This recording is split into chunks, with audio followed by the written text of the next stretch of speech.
uykumayım.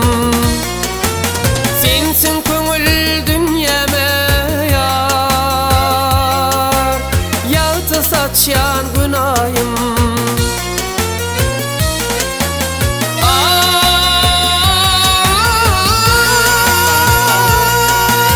Gülgün deyirip nalarım salsın Perim.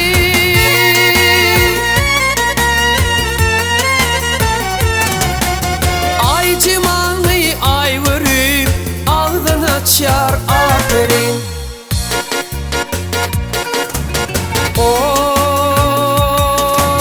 Yağda irden dem salsan dünyan nurul qarına. On yan halal koyar kudretine varına.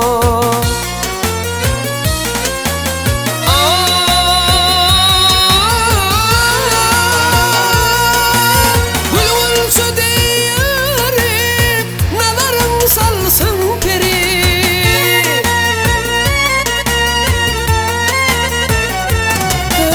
Gülcimanlı gün görüp tağdymy eder aferin.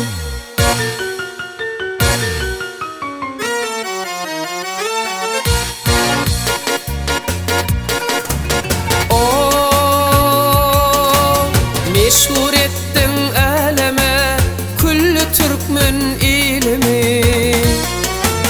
Bağladın ıkbalını can özümün ıkbalıma.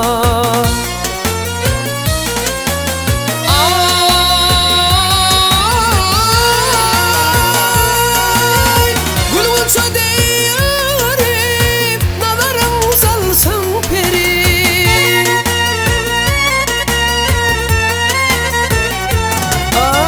Aydymy ay vurip ağzın açar aferin.